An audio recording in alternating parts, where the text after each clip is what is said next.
ছোট্ট এই জীবনে সব রকমের সুখ পেয়ে যাব, এই আশা করাটাও কিন্তু দুঃসাহসের বিষয়। আমাদের একটাই জীবন, এই জীবনে সব রকমের আশা আকাঙ্ক্ষা পূরণ হবার নয়, সব রকমের সুখ শান্তিও ভোগ করবার নয়।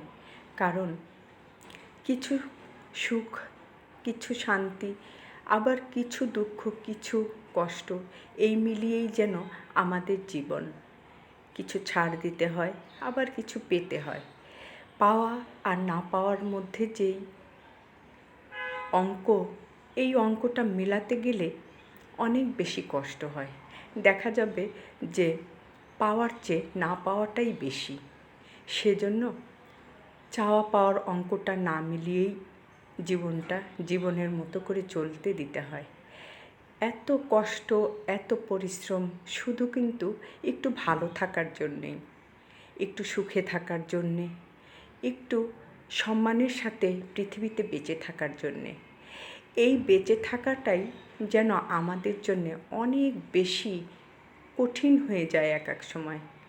কারণ মানুষ দিন শেষে গিয়ে মানুষ, কখনো কখনো একটা মানুষ হাঁফিয়ে ওঠে, তখন যেন জীবনের কোনো কিছুই তার ভালো লাগে না।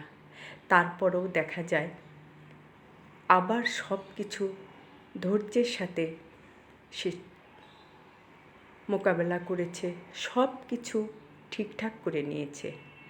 এটাই প্রত্যেকটা মানুষের হওয়া উচিত। ধৈর্য নিয়ে জীবনে চলা উচিত। মানুষের উত্থান পতন থাকবে, সুখ শান্তি থাকবে, এটাই স্বাভাবিক।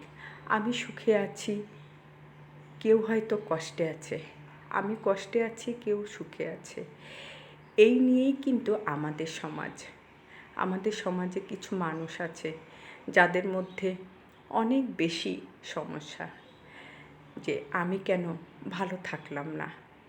এই সমস্যাটা বেশি যাদের মধ্যে মনে থাকবে, তারাই এই পৃথিবীতে অসুখী। যা আছে তাই নিয়েই বেঁচে থাকি, তাই নিয়েই ভালো থাকি, এটাই হোক আমাদের সবার একমাত্র চাওয়া পাওয়া। ভালো থাকি, সম্মানের সাথে বেঁচে থাকি, সুস্থতার সাথে বেঁচে থাকি। সবার জন্য এটাই শুভকামনা রইল। সকলেই ভালো থাকবেন, আমাদের জন্য দোয়া করবেন, সকলেই নিরাপদে থাকবেন, আল্লাহর প্রতি বিশ্বাস রেখে ইবাদত করবেন।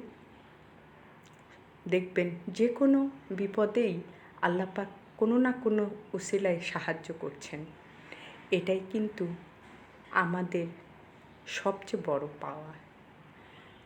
আসসালামু আলাইকুম, আল্লাহ হাফিজ।